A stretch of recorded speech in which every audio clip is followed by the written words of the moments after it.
অবশেষে সেই মাহেন্দ্রক্ষণ ঘনিয়ে এসেছে। নবম জাতীয় বেতন কমিশনের প্রতিবেদন জমা দেওয়া হয়েছে এবং এতে যে পরিমাণ বেতন ও সুযোগ সুবিধা বৃদ্ধির সুপারিশ করা হয়েছে তা শুনলে আপনি সত্যি অবাক হয়ে যাবেন।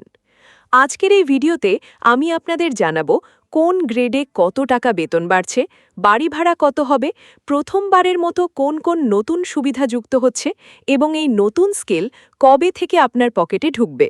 ভিডিওটি একটু দীর্ঘ হলেও শেষ পর্যন্ত দেখবেন, কারণ ভিডিওর একদম শেষ অংশে আমি আপনাদের এমন কিছু গোপন ও গুরুত্বপূর্ণ তথ্য দেব যা আপনারা এর আগে কখনো কল্পনাও করেন নাই।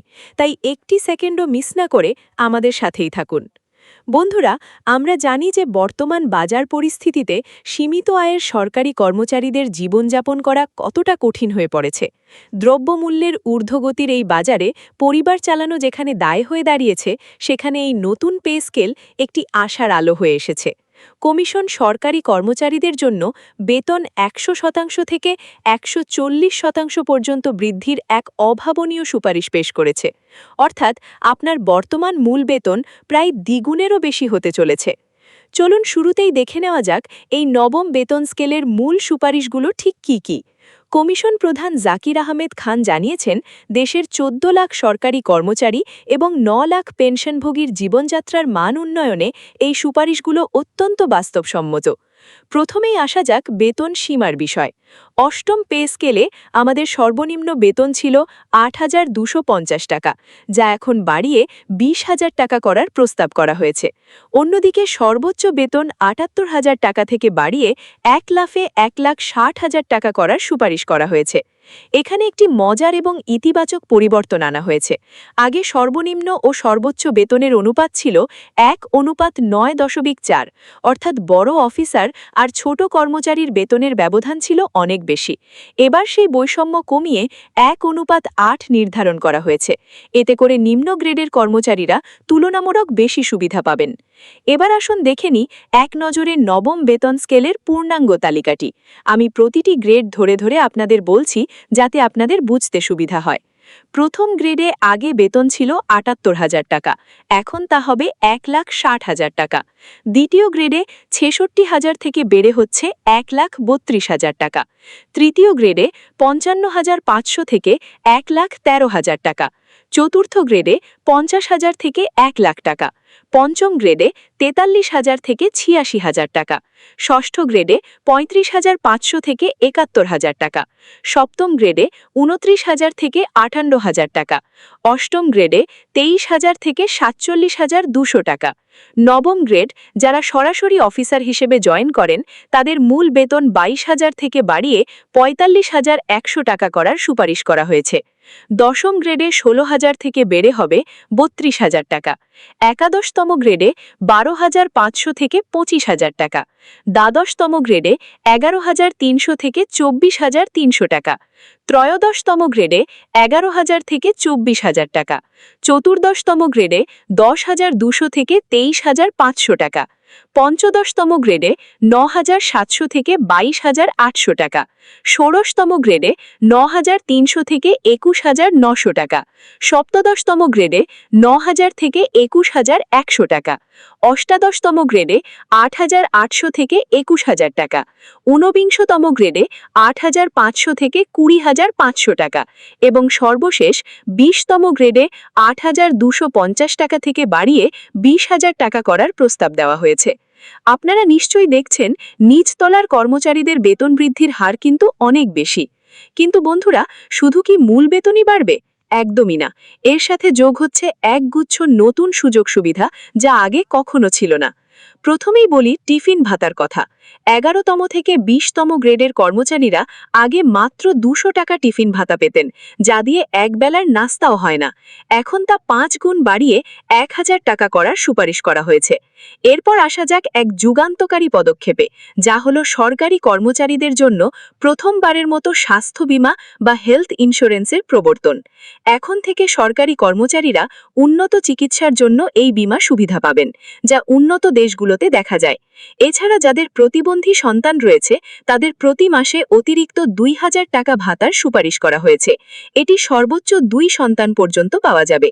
এখন আপনাদের মনে প্রশ্ন জাগতে পারে, মূল বেতন তো বাড়ল, কিন্তু হাতে মোট কত টাকা আসবে, মানে গ্রস স্যালারি কত হবে? আমাদের দেশের নিয়ম অনুযায়ী মূল বেতনের ওপর ভিত্তি করে বাড়ি ভাড়া, চিকিৎসা ভাতা ও যাতায়াত ভাতা দেওয়া হয়। যদি আমরা প্রাক্কলিত হিসাব করি, তবে নবম গ্রেডের একজন অফিসারের মূল বেতন ৪৫,১০০ টাকা হলে শহরভেদে বাড়ি ভাড়া এবং চিকিৎসা ভাতা মিলে তার মোট মাসিক বেতন প্রায় ৬৬,৬৪০ টাকারও বেশি হবে। একইভাবে দশম গ্রেডে মোট বেতন দাঁড়াবে প্রায় ৪৮,৩০০ টাকার মতো।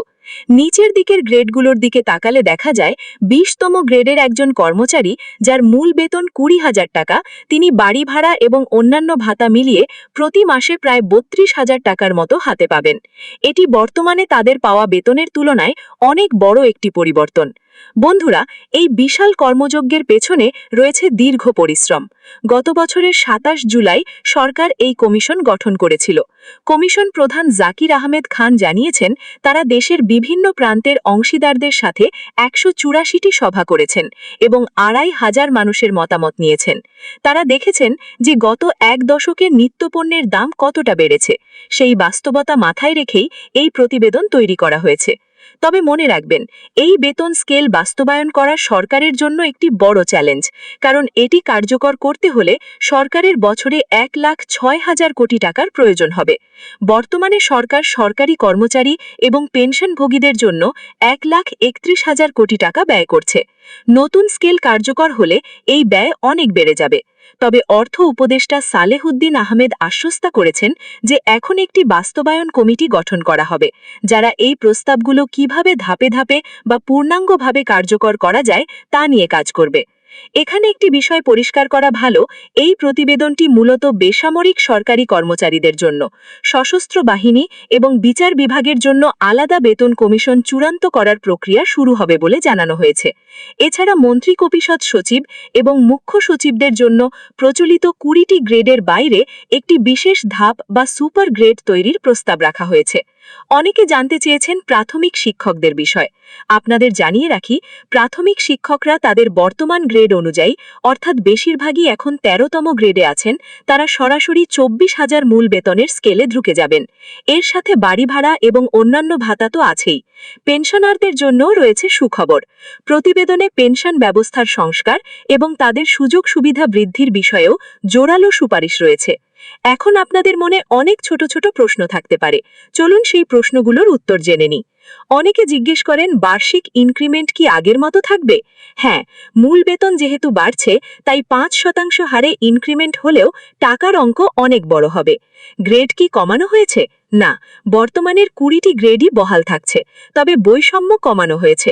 বন্ধুরা, ভিডিওর শুরুতে আমি বলেছিলাম, একদম শেষে আপনাদের এমন কিছু তথ্য দেব যা আপনারা এর আগে কখনো কল্পনাও করেন নাই।